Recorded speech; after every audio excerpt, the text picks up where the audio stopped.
Le 25 avril 2024, ma chatte, Fixie, a disparu. La veille, mon père nettoyait la piscine. Il m'a dit ne plus l'avoir vue depuis. Plus un bruit, rien, malgré nos recherches et nos hypothèses sans fin. La nuit finit par tomber, la maison dort. Et moi, éveillé, je cherche un sens à ce silence assourdissant et la crainte d'avoir perdu Fixie. Un peu désespéré, je consulte un oracle en ligne qui me renvoie une suite de mots énigmatiques. Des fragments absurdes au premier regard, sauf le dernier. Une personne que vous observez sans qu'elle le sache et qui résonne en moi sans que je sache exactement pourquoi.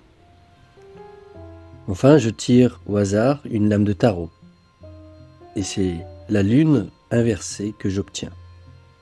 Sur cette image apparaît une écrevisse sous l'eau qui ressemble à une piscine et sur les côtés 2 chiens hurlant vers la lune. Le symbole me frappe immédiatement. L'eau stagnante, la piscine, ce qui se cache sous la surface.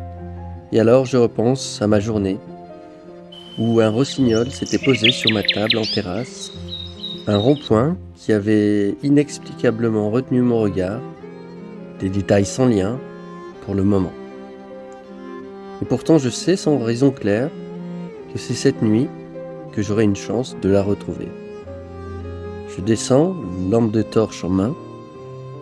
Tout d'abord rien, mais rapidement, quelques minutes peut-être, un miaulement étouffé que je perçoive comme venant du toit. Mais pas de trace de Fixie. Un autre plus clair, provenant des buissons.